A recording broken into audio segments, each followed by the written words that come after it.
The Kingdom of Hyrule is always under a constant struggle. That struggle is none other than the Dark Lord himself, Ganondorf. Ganondorf is the form that Ganon takes when he's not a giant beast. Essentially, it's Ganon's human form. Ganondorf is clever, always 10 steps ahead of the hero and the entire Kingdom of Hyrule. We see this played out in multiple Zelda games. Take Ocarina of Time, for example. Ganondorf uses Link's willingness to help Zelda gather the spiritual stones so that the door of time would be opened and he would have direct access to the Sacred Realm, the place where the Triforce ultimately resides. In Twilight Princess, he is banished to the Twilight Realm, where he meets Zant, a member of the Twilight desperate for power. Ganondorf uses his power of manipulation to gain Zant's favor, and in doing so, he is able to return to Hyrule and lay claim to the Hylian throne. Ganondorf is not just clever, he's powerful, and throughout the series he has been a force to be reckoned with.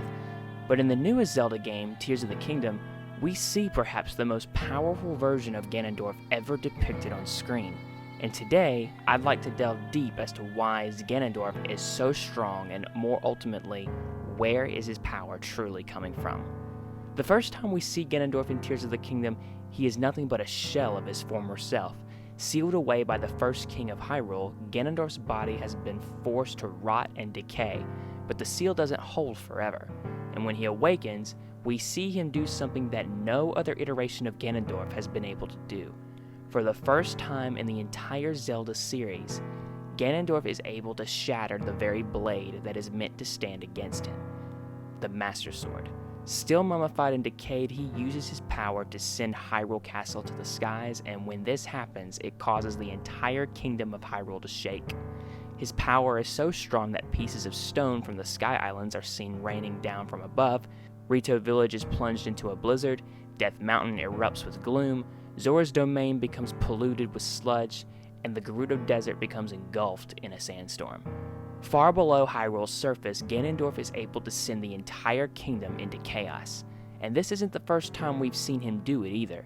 Calamity Ganon, the monstrous being of malice that Link defeated in Breath of the Wild, was nothing more than a projection or phantom of Ganondorf's power, slowly built up and released over time. Never in the history of Zelda have we seen Ganondorf capable of such power. He's taken Hyrule Castle, manipulated his way to the top, and commanded strong forces across a great sea, but here we see that nothing can keep him at bay, not even the blade of evil's bane. So the question is, how and why is he so powerful? To answer this, we have to go back to Skyward Sword. This game tells the events of the first hero, the first princess, and the first evil that they faced. Link faces the Demon King Demise and ultimately defeats him. When Demise takes his last breath, he places a curse on all future generations of the hero, those who carry the blood of the goddess. He claims that an incarnation of his hatred will forever follow them. This incarnation, of course, is Ganondorf. He returns again and again and again. Now let's fast forward to Tears of the Kingdom. We are introduced to a new type of power, Secret Stones. All we know is that they are pieces of ancient power used and protected by the ancient Zonai. Minoru is one of these Zonai, and brother to the first king of Hyrule, King Rauru.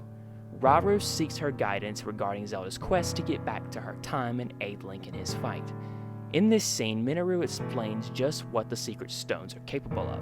The Secret Stones amplify the power that is already inside the person in possession of the stone. For Rauru, it's light. For Sonia, it's time, and for Zelda, it's both light and time, though Minoru senses more time rather than light. Ganondorf eventually manages to take one of these secret stones for himself by murdering Queen Sonia. And at that very moment, the stone begins to amplify what lies deep inside the heart of Ganondorf, hatred and darkness. It transforms him into a being with unlimited dark power, and he demonstrates this through the summoning of the Blood Moon, the assembling of his army, and even being able to withstand all attacks from the sages. This is also the very power that shattered the Master Sword at the beginning of the game. His secret stone amplified what was already inside, and where did that come from? Demise's curse.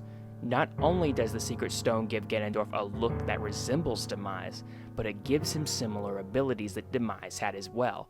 In the climax of Skyward Sword, the final battle doesn't take place in a castle or dark fortress, It takes place in the midst of a blue, sunny sky.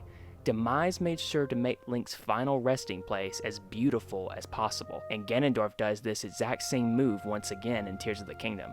When Link arrives in the sanctum of Hyrule Castle, Ganondorf uses his magic to transform it into a restored, pre-calamity version of itself. He tells Link to take in every detail, as it will be the last thing he will ever see.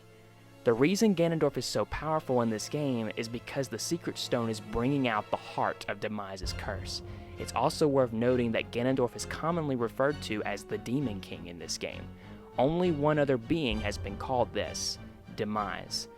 From their appearance to the power they hold, to both even referring to Link as a mortal, you could argue that once the Secret Stone takes hold of Ganondorf, Ganondorf does become Demise himself.